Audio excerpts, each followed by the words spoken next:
अस्सलाम वालेकुम, क्या हाल है आप सबका। आई होप बिल्कुल ठीक है, खुश हैं और मज़े में हैं। हम भी अल्हम्दुलिल्लाह बिल्कुल ठीक हैं और अल्लाह से दुआ है कि अल्लाह ताला आपकी सब दुआएं इबादतें कबूल फरमाए और अल्लाह ताला आपको बेइंतहा रिज़्क़ अता फरमाए। आपकी जो जो मुश्किलात हैं अल्लाह ताला उनको दूर फरमा दें, आमीन सुम आमीन।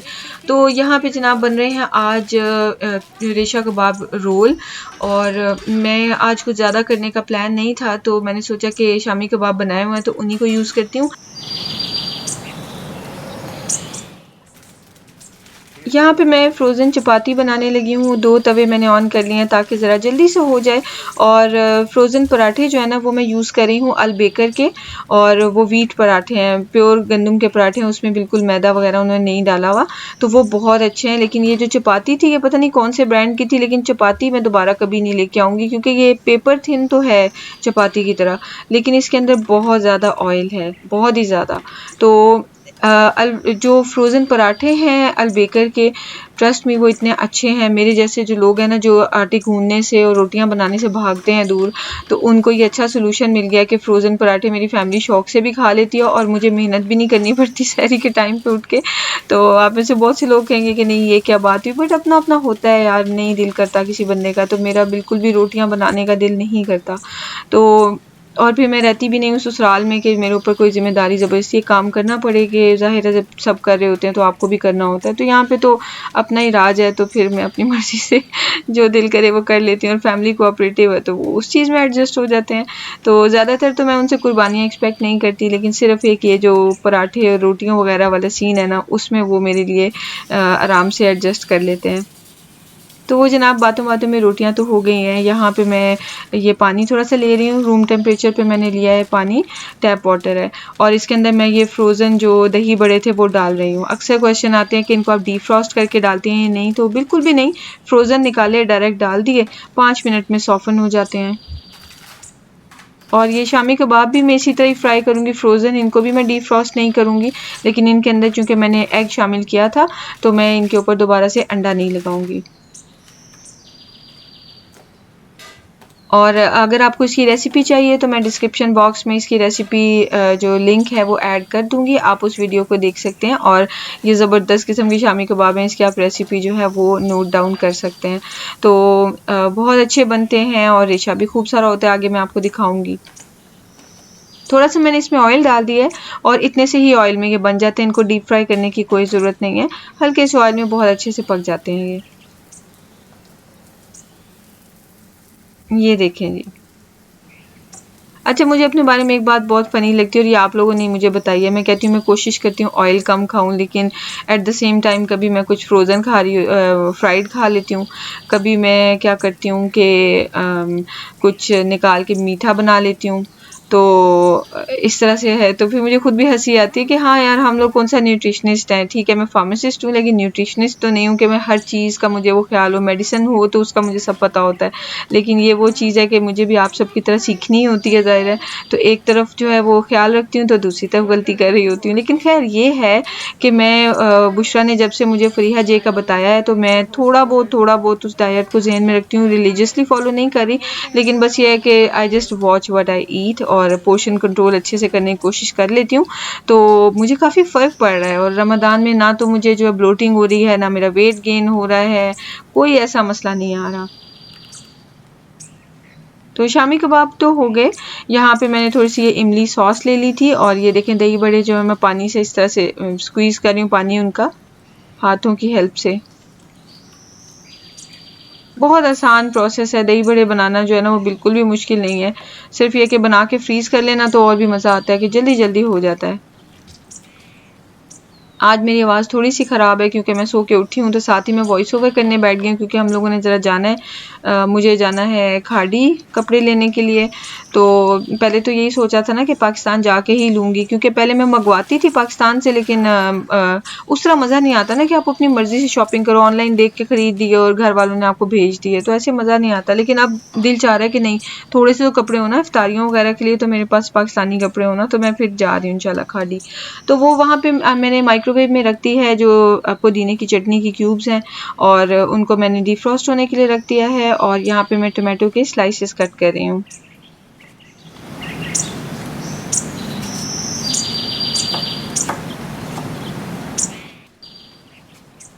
तो ये जो एक्स्ट्रा जूसेस हैं इनको मैं टिश्यू की हेल्प से इस तरह से एब्जॉर्ब कर लूँगी, क्योंकि वो फिर लीक होके तो काउंटर टॉप पे आने शुरू हो जाते हैं।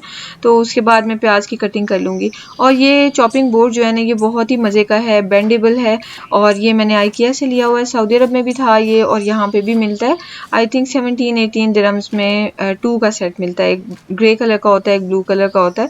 और एक बार मुझे 5 रियाल शॉप से सऊदी अरब में इसी तरह के बेंडेबल मिल गए थे, तो वो भी मेरे पास पिंक कलर का छोटा भी, वो IKEA से मैंने नहीं लिया। तो इसको जनाब हम चेक कर लेते हैं, और ये भी सही तरह से डिफ्रॉस्ट नहीं हुई है, तो इसको मैं थोड़ा सा और रख दूँगी।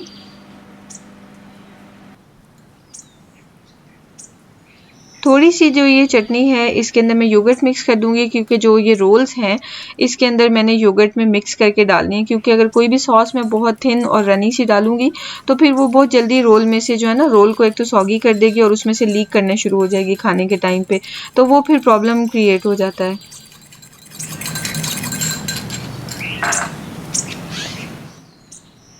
ये मैंने ले ली है गार्लिक मेयोनेज़, और इसकी बजाय अगर आप चाहें तो प्लेन मेयोनेज़ डाल लें, साथ में चिली सॉस भी डाली जा सकती है।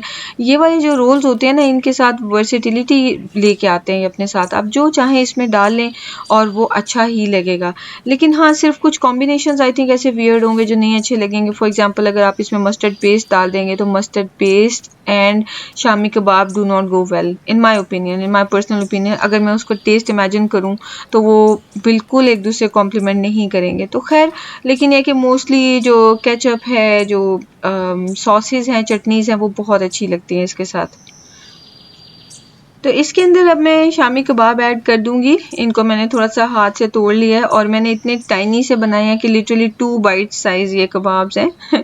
तो इसके ऊपर मैंने साथ में डाल दी है प्याज, और साथ में मैंने टमाटर डाल दिए। अगर आपको लगता है कि आपकी प्याज बहुत कड़वी है तो थोड़ी देर के लिए उसे पानी में डाल के ना, तो उसके बाद उसे अच्छे से पानी उसका स्क्वीज़ कर दें, तो वो फिर बहुत मज़े की बन जाती है।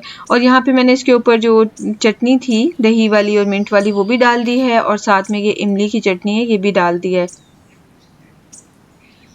इमली की चटनी आप कोई भी यूज़ कर सकते हैं, स्टोर बॉट या फिर होममेड, और अगर नहीं भी है कोई चटनी तो आप बस थोड़ी सी इमली लेके उसको पानी में भिगो लें और उसका पल्प निकाल लें, तो बस ये रेडी हो गई। चाहें तो इसको पका लें थोड़े से नमक और मिर्च और ज़ीरा के साथ, नहीं तो वैसे भी आप यूज़ कर सकते हैं। अब हम आपको दिखाते हैं कि कितने मज़े के रेशे बनते हैं इसके। ये देखें, बहुत ही माशाल्लाह कमाल के रेशे बनते हैं, और मेरी वो वीडियो ज़रूर फॉलो कर लें। और जिनके पास जो पेसल में मोटर नहीं है, यानी कि दोरी डंडा जो होता है मेरी तरह जिनके पास नहीं है, तो वो किस तरह से रेशे बना सकते हैं, तो वो मैंने वीडियो में बताया था, तो आप ज़रूर वीडियो देख लीजिएगा।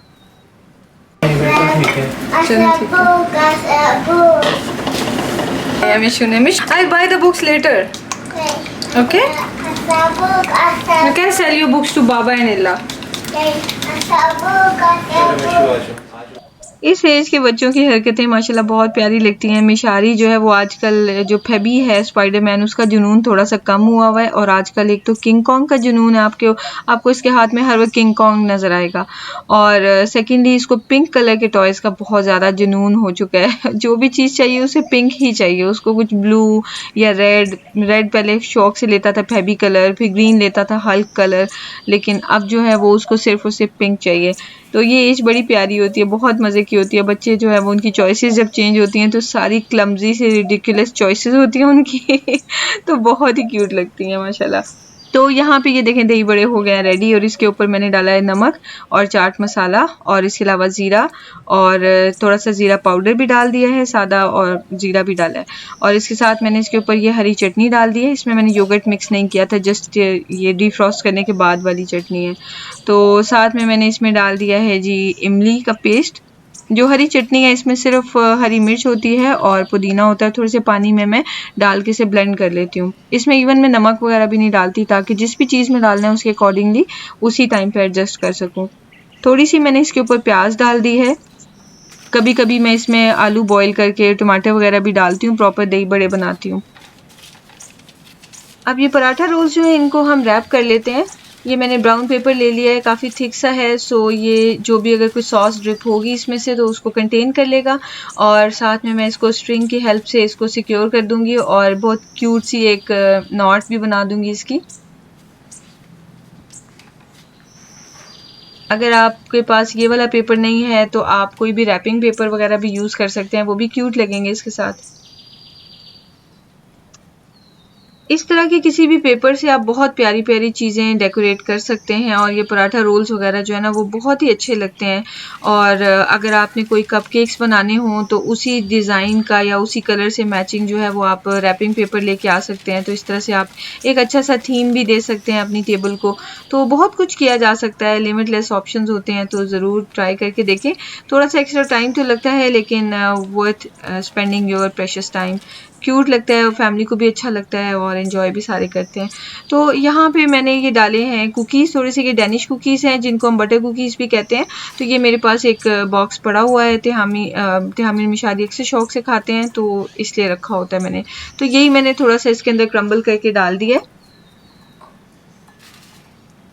ये बटर कुकीज़ इतने कोई टेस्टी होते हैं कि इनकी ना इनको आप खाना शुरू कर दें तो इनकी लिटरली आपको एडिक्शन हो जाती है और छोड़े नहीं जाते। तो इसलिए मैं बहुत ख्याल रखती हूँ कि मैं ज़्यादा ना खाऊं, कभी कभी एक दो खा लेती हूँ। तो क्या करें, कंट्रोल करना ही पड़ता है। तो इसके ऊपर मैंने डाला है हर्शीज़ का चॉकलेट सिरप, और इसके ऊपर अब कस्टर्ड की लेयर में डाल दूंगी थोड़ी थोड़ी सी, क्योंकि एक सर्विंग मुझे बनानी है तो बहुत मुझे ऊपर तक फिल नहीं करना कि किसी से फिनिश ना हो। बस इतना सा डालूंगी कि सब खत्म कर लें इसको। कस्टर्ड कोई भी, वेनिला कस्टर्ड है आपके पास, चॉकलेट कस्टर्ड है, स्ट्रॉबेरी कस्टर्ड है, आप हर तरह का कस्टर्ड इसके ऊपर डाल सकते हैं। अच्छा लगेगा, चॉकलेट के साथ हर कॉम्बिनेशन अच्छा लगता है। और इसके ऊपर मैंने साथ में, चूंकि मेरे पास वेनिला कस्टर्ड है, तो मैंने इसके ऊपर ये कोकोनट के फ्लेक्स डाल दिए जो ड्राई होते हैं, मिल रहे होते हैं आम, वो मैंने इसके ऊपर डाल दिया, और ये बहुत ही अच्छे लगते हैं इसके साथ। 3 आइटम्स हो गए, जस्ट 2 मोर टू गो, और फिर हमारी इफ्तारी इंशाल्लाह रेडी हो जाएगी। यहाँ पे मैं वाटरमेलन ड्रिंक बनाने लगी हूँ। ये इतना मज़े का ड्रिंक होता है, आपको इतना मज़ा आएगा ना कि बस आपको बहुत ही मज़ा आएगा। तो यहाँ पे मैंने ये वाटरमेलन ले लिया है, इनको मैंने डी-सीड नहीं किया है, मेरे पास टाइम की शॉर्टेज थी, लेकिन कोई बात नहीं, सीड से कोई इतना टेस्ट में फ़र्क नहीं पड़ता है। तो मैं इसको स्ट्रेन कर लूँगी। इसमें मैंने थोड़ा सा मिंट डाल दिया है, और अच्छे से मैं इसको ब्लेंड कर रही हूँ। और अब मैंने इसके अंदर डाला है एक secret and powerful ingredient. Secret तो खैर नहीं है, लेकिन ये कॉम्बिनेशन बहुत मज़े का है। और इसके अंदर अब मैं ये चीनी भी डाल रही हूँ। ये जो वाटरमेलन और रोज़ का जो ड्रिंक है ना, ये हमने यहाँ पे सऊदी अरब में अलमराई का पिया था, और क्या मज़े का ड्रिंक था। तब से मैं यही करती हूँ कि जब वाटरमेलन ड्रिंक बनाना हो तो उसके अंदर मैं रोज़ वाटर ज़रूर डालती हूँ, और इतना अच्छा फ्लेवर आता है कि बस इतना रिफ़्रेशिंग होता है ना कि मज़ा आ जाता है, और एक एक ग्लास से फिर दिल नहीं भरता है, इतना मज़े का होता है। अब इसको मैंने कर लिया स्ट्रेन, और बस क्विक सा मेथड है, बड़ा सा स्ट्रेनर मैंने ले लिया है, तो जल्दी प्रोसेस हो गया ये, और डन हो गया, जूस रेडी हो गया। इसके अंदर अब हम डाल देंगे स्प्राइट, 7 अप, डाइट सोडा, जो भी वाइट सोडा आपके पास अवेलेबल है, या फिर कार्बोनेटेड वाटर है, इवन स्पार्कलिंग वाटर भी सही रहेगा, इसके साथ अच्छा लगेगा। तो क्योंकि शुगर डाल के हमने इसे स्वीट किया हुआ है तो बहुत मज़े का बन जाता है। और इसको बस हम डालेंगे ग्लासेस में। इसकी डेकोरेशन के लिए आप शुगर वगैरह भी यूज़ कर सकते हैं, रिम्स पे शुगर लगा लें, और डेकोरेशन के लिए आप मिंट यूज़ कर सकते हैं, लेकिन मैं ऐसा कुछ नहीं यूज़ कर रही हूँ। मैं आपको ईजीएस्ट तरीका बताऊंगी और क्यूटेस्ट एवर मेथड बताऊंगी। ये देखें, ये जो फिज़ क्रिएट हुआ था, जो हमने ड्रिंक डाला था, वाटरमेलन जूस के ऊपर। तो आप ये देखें कि ये जो सारा है इसको मैं बबल्स पूरी फ्रॉथ बन गई है इसके ऊपर, तो ये बबल्स मैं यहाँ पे शिफ्ट कर रही हूँ। और ये देखिए कितने क्यूट लग रहे हैं, डार्क कलर का ड्रिंक है और उसके ऊपर लाइट कलर की फ्रॉथ है और अपने आप में ही बहुत क्यूट लग रही है। कई बार सिंपल चीज़ें जो है ना वो फैंसी चीज़ों से ज़्यादा क्यूट लग रही होती हैं। और अब मैं सैलड चॉप करने लगी हूँ। सैलड 2 दिन से पड़ा हुआ था और हम लोग नहीं खा रहे थे, तो मैंने सोचा इसे चॉप कर लेती हूँ। अब तो सभी खा ही लेंगे। हमारी तरफ जो है ना वो प्रॉपर स्लाइसेस में काट के सैलड को हम लोग कम ही खाते हैं। तो यहाँ पे मैंने ये पिकल्ड कैरेट्स भी डाल दिए हैं, ये भी आखिरी बैच रह गया है और बस ये ख़त्म हो जाएंगी। और इसके साथ मैंने जो थोड़ी सी इमली बची हुई थी ये डाल दी है। और वेजिटेबल्स में मेरे पास रेड कैबेज है, साथ में टमाटर है, मूली है, हॉर्स रेडिश जो होती है वो है, और साथ में पार्सले बहुत ज़्यादा मैंने इसमें डाला है, मिंट भी है, पार्सले भी है, और इसके ऊपर मैंने ब्लैक पेपर और सॉल्ट भी डाल दिया। पार्सले से जो इफेक्ट आता है ना वो बहुत ही टेस्टी आता है। एक होता है हमारा धनिया, वो भी अच्छा होता है लेकिन वो इससे सैलड में अच्छा नहीं लगता, लेकिन जो पार्सले है क्या ही बात है। अगर आपके पास अवेलेबल हो तो इस तरह से चॉप्ड सैलड में डाल के देखें और बहुत आपको मज़ा आएगा। सैलड को बोल्स में डाल के अब हम चलते हैं डाइनिंग एरिया की तरफ। बिस्मिल्लाहिर्रहमानिर्रहीम। अर्रहमान अल्लमल क़ुरआन खलक़ल इंसान अल्लमहुल बयान अश्शम्सु वल क़मरु बिहुस्बान वन्नज्मु वश्शजरु यस्जुदान वस्समाअ रफ़अहा